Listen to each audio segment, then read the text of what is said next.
Assalamu alaikum everyone. Welcome to the series of summary lectures of CFAP 3 SPM.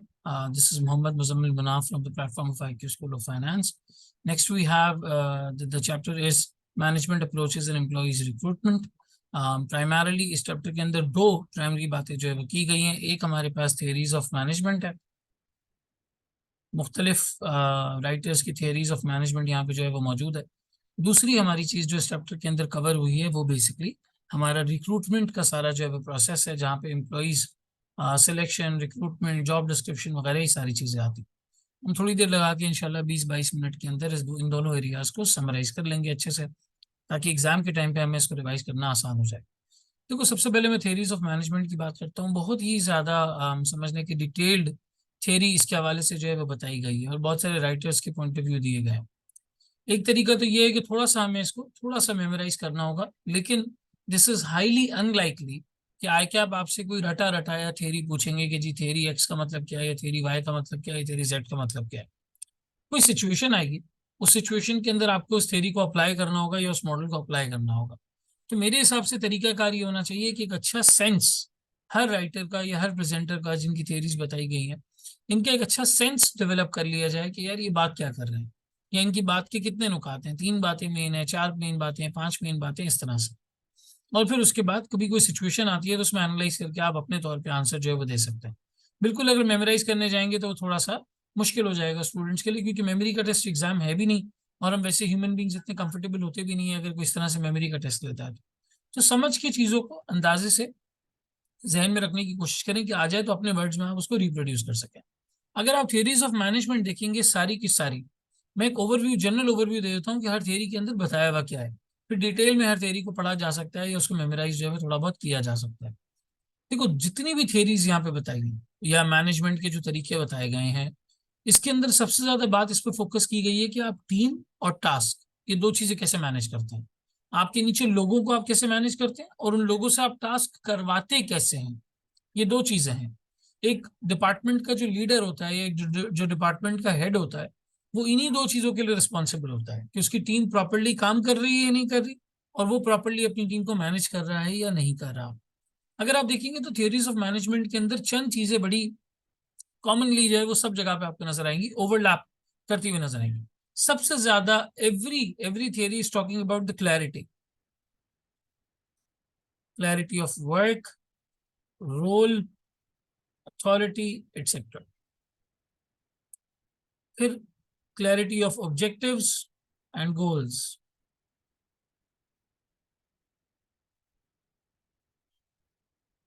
जो manage करने वाला है उसको पता होना चाहिए कि भाई कंपनी पहुंचनी कहाँ चाहती है, हमें इस काम का मकसद क्या है, हम क्यों ये काम कर रहे हैं, कंपनी को इससे हम कहाँ पहुंचाना चाहते हैं या ऑर्गेनाइजेशन को कहाँ पहुंचाना चाहते हैं. ये क्लैरिटी लीडर के जहन में बड़ी इंपॉर्टेंट जो है वो होनी चाहिए. अगर लीडर के जहन में ये क्लैरिटी नहीं है, वो जो काम उनके दिल में आएगा वो करवाते रहेंगे. अब ये अच्छा नहीं लग रहा, नहीं इसका रिजल्ट सही नहीं लग रहा, नहीं इसका, पहले आपके अंदर ये क्लैरिटी होनी चाहिए, वेल डिफाइंड ऑब्जेक्टिव्स होने चाहिए कि आप पहुंचना कहाँ चाहते हैं. अब उस पहुंचना कहाँ चाहते हैं को फिर कैसे किया जाए, the what factor and the how factor. पहले तो करना क्या है, पहुंचना कहाँ है, क्या करना है, और फिर कैसे करना है, हाउ फैक्टर. तो हमेशा लीडर्स जो है वो अपने सबॉर्डिनेट्स को इस चीज में सपोर्ट करते हैं कि यार हमें कहाँ पहुंचना है, किस तरह से. क्लैरिटी बड़ी जरूरी है. आप जिन लोगों से काम करवा रहे हैं उन्हें प्रॉपरली बताएं कि यार वो किस लिए हैं, उनका मकसद क्या है, उनकी अथॉरिटी क्या है, उनका रोल क्या है, वो किस चीज पे काम कर रहे हैं, और उसके पीछे डिफाइंड गोल्स एंड ऑब्जेक्टिव्स क्या है. फिर उसके बाद काम करने में कोशिश ये करनी चाहिए कि उसको एक साइंटिफिक स्टेप वाइज तरीके से जो है वो डिफाइन कर लिया जाए कि जी स्टेप 1 2 3 4 5 6 हमें ये 6 काम एक पर्टिकुलर टास्क को अचीव करने के लिए करने हैं, और इस टास्क से हम ये वाला गोल अचीव कर लेंगे. ये गोल हमें लार्जर परस्पेक्टिव में इस ऑब्जेक्टिव को मीट करने में हमारी हेल्प करेगा. तो इस तरीके से एक प्रॉपर आपके पास जो है वो चेन होनी चाहिए कि आप क्या काम करना चाहते हैं, किस तरह करना चाहते हैं, कैसे करना चाहते हैं. यही अगर आप देखें तो टेलर की साइंटिफिक मैनेजमेंट की थ्योरी के अंदर उन्होंने बताया कि भाई चीज़ों को साइंटिफिकली आप जो है वो डिफाइन कर दें. फियोल्स के 14 प्रिंसिपल्स ऑफ एडमिनिस्ट्रेटिव मैनेजमेंट के अंदर भी आपको ये चीज नजर आएगी कि भाई एम्प्लॉइज जो है वो उन्हें प्रॉपरली बता दिया जाए कि यार उनका काम क्या है, एग्जैक्टली उन्हें करना क्या है, उन्हें सही से उसके हवाले से रिवॉर्ड किया जाए. उनको अपने काम की क्लैरिटी होनी चाहिए, उन्हें पता होना चाहिए कि यार हम क्या काम कर रहे हैं, किस तरह से कर रहे हैं. फिर ऑर्गेनाइजेशन के प्रिंसिपल्स में अगर आप जाएंगे तो यहाँ पे भी सबसे पहला पॉइंट देखिए, every organization must be an expression of the purpose of the underlying concern. आपको पर्पस की क्लैरिटी हो, क्या काम है, किस तरह से कर रहे हैं, कैसे कर रहे हैं, ये सारी चीजें क्लियर होनी चाहिए. फिर वेबर्स आइडियल ब्यूरोक्रेसी है, और इसी तरीके से हमारे पास Rosemary Stewart of on bureaucracy है. ठीक. फिर मशहूर जमाना थ्योरी एक्स थ्योरी वाई हम पढ़ते हैं। थ्योरी एक्स थ्योरी वाई के ये कहता है, थ्योरी एक्स ये कहता है कि भाई लोग जो है वो बाय नेचर जो है वो सुस्त होते हैं, काहिल होते हैं, इन्हें काम करने का शौक नहीं होता। इन्हें अगर काम करवाना है इनसे तो सख्ती से करवाना पड़ेगा, थोड़ी सी सख्ती लोगों के ऊपर करनी पड़ेगी। ये हमारे पास प्राइमरीली जो है वो थ्योरी एक्स का व्यू है। थ्योरी वाई ये कहती है कि नहीं यार, लोगों को काम करने का शौक होता है, उन्हें राइट डायरेक्शन और राइट मोटिवेशन की जरूरत होती है। बीइंग अ लीडर हमें उनको इनेबल करना है कि जी ऐसे काम करें, ऐसे करें, ऐसे करें, ऐसे करें। वो काम करके देंगे। उनके लिए चीजों को थोड़ा सा आसान बनाना है, थोड़ा सा डायरेक्शन देना है, थोड़ा सा पाथवे क्लियर करना है। पीपल वुड वर्क, पीपल लोग अपना काम करेंगे, बिल्कुल टाइम से करेंगे। और फिर हमारे पास एक और इसी की एक्सटेंशन के अंदर है थियरी जेड। थियरी जेड क्या कहती है? Collective decision making, long term employment in job security, job rotation, generalisation.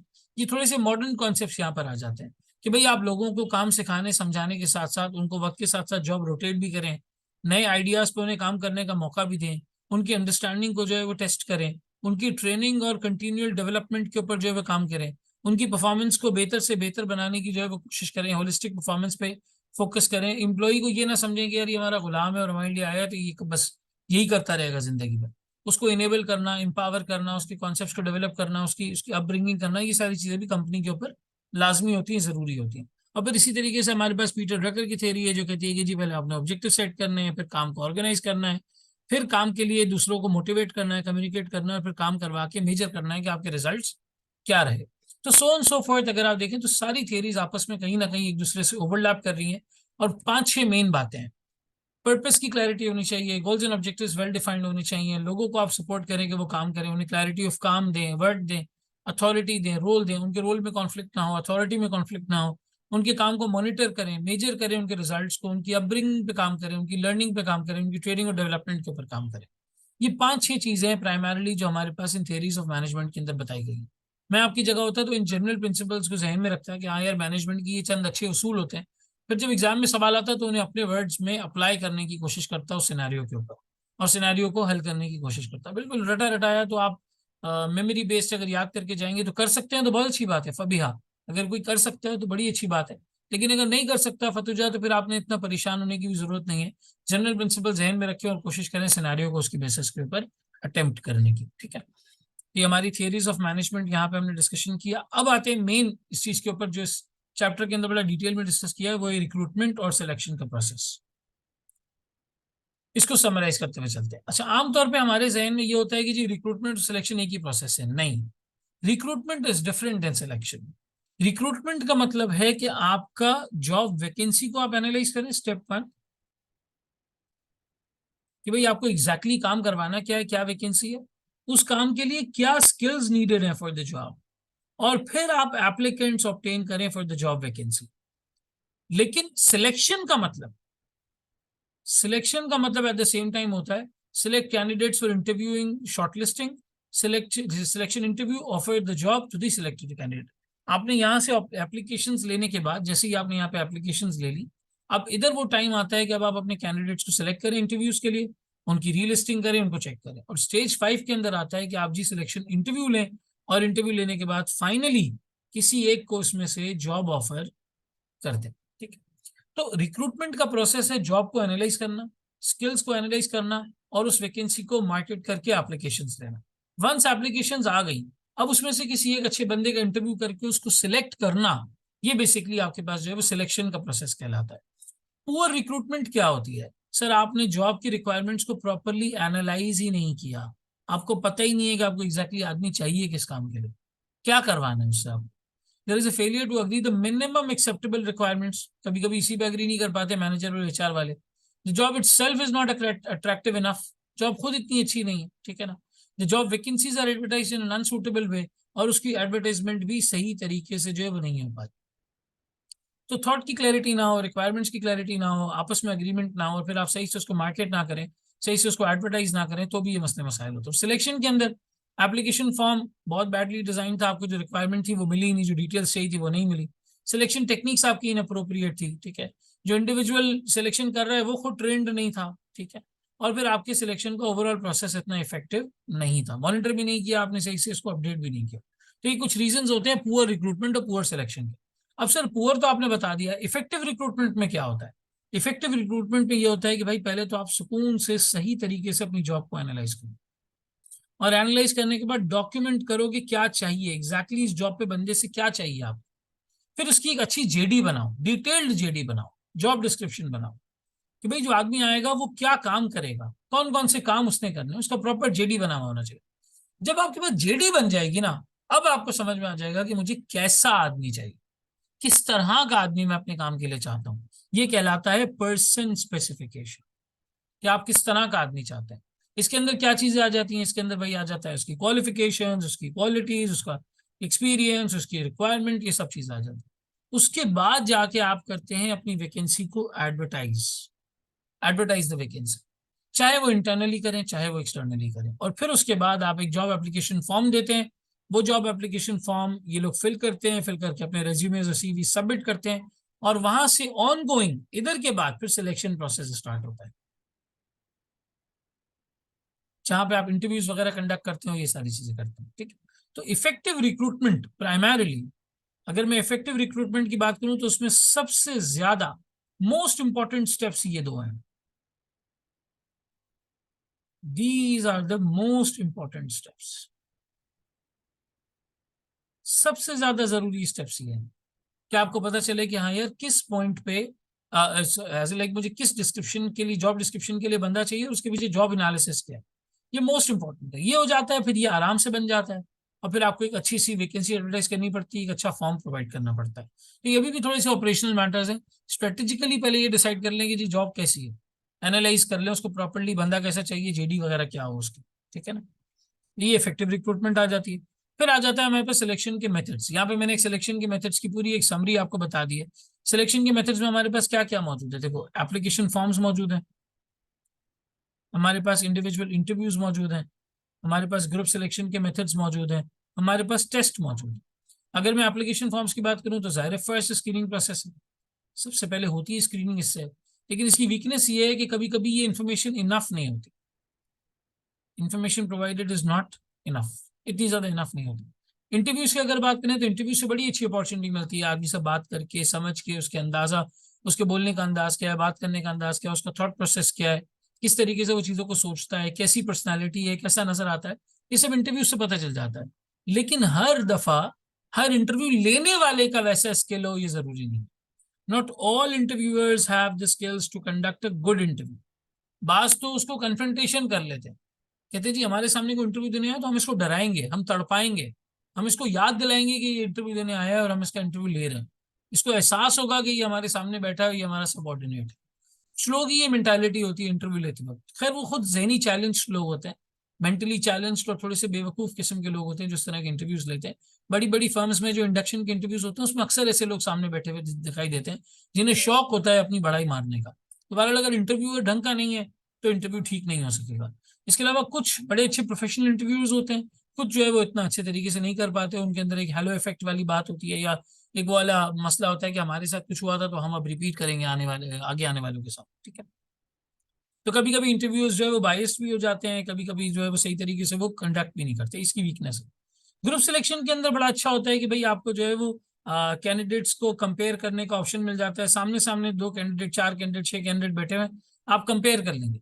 लेकिन इसके अंदर वीकनेस ये है कि हर किसी को इंडिविजुअली एडमिनिस्टर करना, या इंडिविजुअल, कभी कभी होता है कि ग्रुप डिस्कशन में कोई एक बंदा अपनी कॉन्वर्सेशन को जो है वो हाईजैक कर लेता है, अब बाकी चार को बोलने का मौका ही नहीं मिल रहा, दो ही बात कर रहे हैं, तो वहां पे आप सही से एनालाइज नहीं कर पाते, वो दो ही जो है वो बाजी ले जाते हैं। हो सकता है उससे अच्छा भी कोई कैंडिडेट वहां पे मौजूद हो, लेकिन सिर्फ उस वक्त वो उस तरह से बात नहीं कर पा रहा हो। ठीक है ना, तो बहरहाल इतना ज्यादा टाइम कंज्यूमिंग होता है कि आप हर किसी को अलग अलग अलग अलग वहां पे जो है वो असेस नहीं कर सकते। ठीक है, अच्छा जी, फिर आ जाते हैं हमारे टेस्ट। टेस्ट प्रिसाइज होते हैं, लेकिन टेस्ट से ज्यादातर जो चीज पता चलती है ना वो आईक्यू लेवल पता चलता है। इसकी सबसे बड़ी वीकनेस ये है भाई के टेस्ट कंडक्ट करके आपको वही पता चल रहा है जो एग्जामिनेशन बॉडी ने ऑलरेडी कंडक्ट किया हुआ है। जैसे आई क्या पेपर्स लेके ही असेस कर लेता है कि आप टेक्निकली साउंड है, आप टेक्निकली अप्रोप्रिएट है, आपने पेपर्स वगैरह पास किए हैं। लेकिन हम दोबारा से उस टेस्ट को कंडक्ट करते हैं, तो जो मेंटल डिक्सटेरिटी वाला एलिमेंट है ना, कि भाई बंदा साइकोलॉजिकली कितना स्ट्रांग है, उसका इमोशनल जो है वो क्वेश्चन कितना स्ट्रांग है, मॉरल क्वेश्चन कितना स्ट्रांग है, ये सारी चीजें टेस्ट से बहुत कम आइडेंटिफाई होती है। और बारह एमसीक्यूज बहुत सारे लोग तुक्के लगा देते हैं, तो कभी कभी आंसर्स तुक्के में भी ठीक हो जाते हैं। तो टेस्ट ऑब्जेक्टिव हो सकता है, सब्जेक्टिव नहीं हो सकता। सब्जेक्टिव इंटरव्यूज हो सकते हैं, उसमें पता चलता है कि यार आदमी का सोच विचार, सोचने का तरीका, अंदाज, साइकोलॉजी, माइंडसेट, ये क्या है, ये इंटरव्यू में बातचीत से पता चलता है। तो दोनों जरूरी है, अ mix of these approaches you can say. किसी एक को एक वक्त में आप जो है वो नहीं अपनाते। बहुत सारे इंडक्शन प्रोसेसेस हैं और हायरिंग के प्रोसेसेस हैं जहाँ पे टेस्ट भी आपको नजर आएगा मोस्ट इंपॉर्टेंटली, और आपको इंडिविजुअल इंटरव्यूज भी जो है वो नजर आएंगे। और उससे पहले एक एप्लीकेशन फॉर्म भी उन्हें फिल आउट करना होता है। ग्रुप इंटरव्यूज ऑल्टरनेट होते हैं इंटरव्यूज के, ये ग्रुप सिलेक्शन मेथड्स हैं, ये ऑल्टरनेट होते हैं इंटरव्यूज। या तो ये हो रहे होंगे या ये हो रहे होंगे, ये दोनों आपस में बिल्कुल ऑल्टरनेट फॉर्म में चलते हैं, ठीक है। तो बहरहाल इनका मिक्स आपस में लिया जाता है, हर किसी की कुछ ना कुछ वीकनेसेस हैं, हर किसी की कुछ ना कुछ जो है वो अच्छाइयाँ हैं, उसकी क्वालिटीज हैं, यूजफुलनेसेस हैं, ठीक है। सो बहरहाल यहाँ तक आते आते हमारी सिलेक्शन मेथड्स की हमने एक समरी देखी, एक दो पॉइंट्स मैंने आपको यहाँ पे हर किसी के बता दिए, इफेक्टिव रिक्रूटमेंट बता दी, रिक्रूटमेंट एंड सिलेक्शन का प्रोसेस क्या होता है, और जनरली क्या बातें हमारी मैनेजमेंट थ्योरीज के अंदर कवर होती हैं, ये मैंने यहाँ पे सारी आपको क्लैरिफाई कर दी। तो इस तरीके से हमारा ये वाला चैप्टर अल्हम्दुलिल्लाह कवर हो जाता है। अब हम इंशाल्लाह ताला नेक्स्ट वीडियो में नेक्स्ट चैप्टर को जो है वो कवर करेंगे। ये नोट्स वगैरह जो मैं यहाँ पे आपकी स्क्रीन पे फ्लैश कर रहा हूँ, ये अगर किसी को डाउनलोड करने हो तो मैंने ड्राइव का लिंक इस वीडियो के डिस्क्रिप्शन में दे दिया है, आप ड्राइव के लिंक से कर सकते हैं। पोर्टल पे अगर मजीद आपको डेमो लेक्चर्स देखने हो तो उसका भी लिंक दे दिया है। और कोई भी सवाल हो, आप व्हाट्सएप ग्रुप का भी लिंक नीचे मौजूद है, व्हाट्सएप ग्रुप ज्वाइन करके उस पर सवाल भी पूछ सकते हैं, ठीक है। तो नेक्स्ट वीडियो में इंशाल्लाह नेक्स्ट चैप्टर कवर करते हैं, ये वाला जो है वो यहीं तक रहा। Thank you so much, Allah Hafiz.